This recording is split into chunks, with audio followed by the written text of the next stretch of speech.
Hai semua, selamat datang ke online classroom Cikgu Teo. Hari ini kita akan tengok bab 9, haba. Topik 9.1, hubung kait suhu dengan haba. Okay. So, sila imbas kembali haba dan suhu yang anda pelajari semasa di sekolah rendah. Okay. Apa bezanya haba dan suhu? Ataupun mereka sebenarnya benda yang sama? Kalau berbeza, ada kaitan tak antara haba dengan suhu? Jom kita tengok. Sebenarnya, haba dengan suhu tidak sama, tapi ada kaitan. Okey?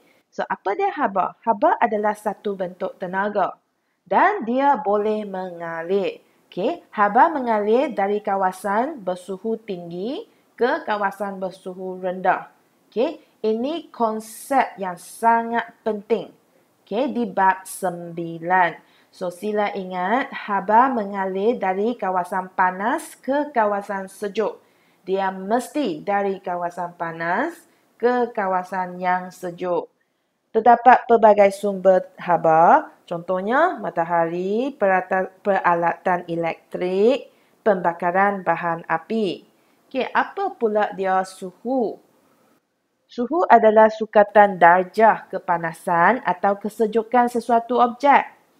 Okey? Dia boleh meningkat semasa persekitaran dia panas dan menurun apabila persekitaran dia sejuk. Maksudnya suhu ini digunakan untuk menyukat. Okey? Berapa panasnya sesuatu benda atau kawasan ataupun betapa sejuknya satu persekitaran. Okey, dia darjah, sukatan darjah tersebut. Dan kita sukat dengan menggunakan termometer.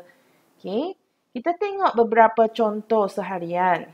Okey, bila kamu masak spaghetti, apa yang berlaku? Kita tengok dari segi suhu dulu. Okey.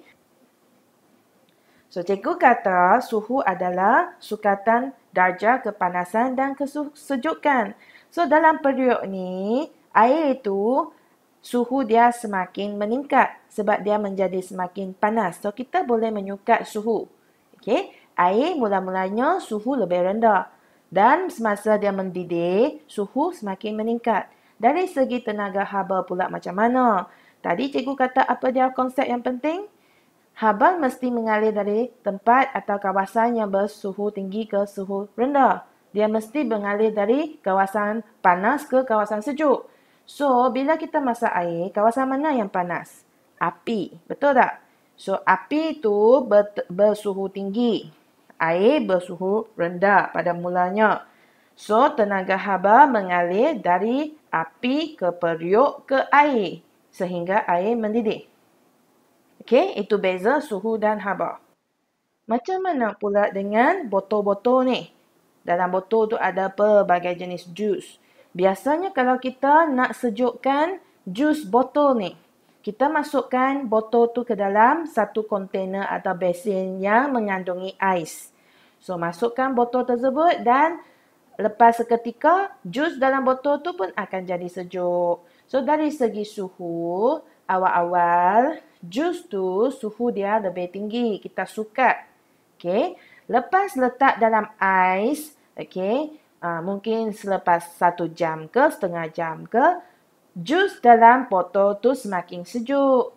So, sedaplah diminum kan? So, suhu semakin rendah. So, itu dari segi suhu.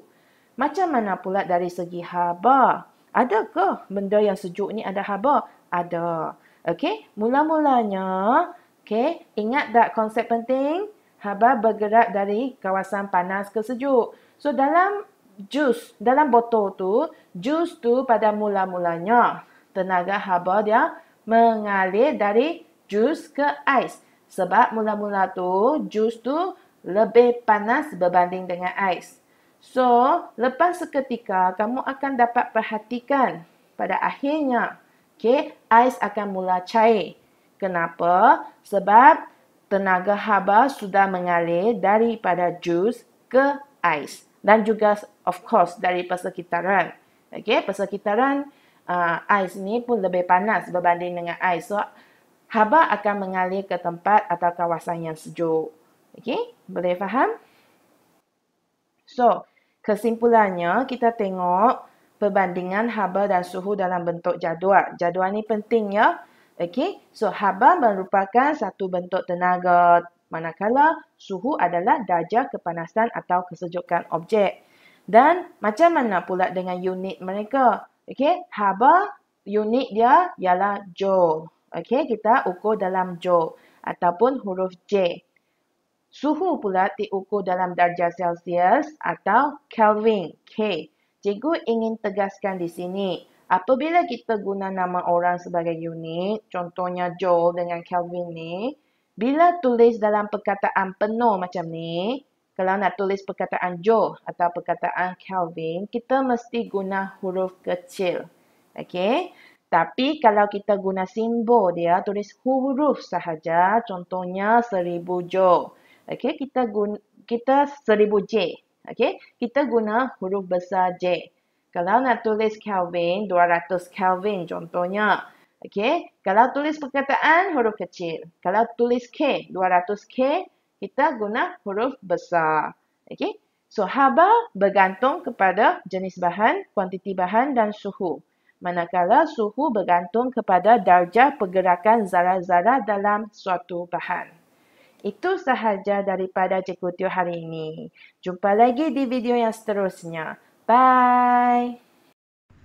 Kalau awak telah belajar sesuatu yang baru hari ini, jangan lupa untuk like dan subscribe ya.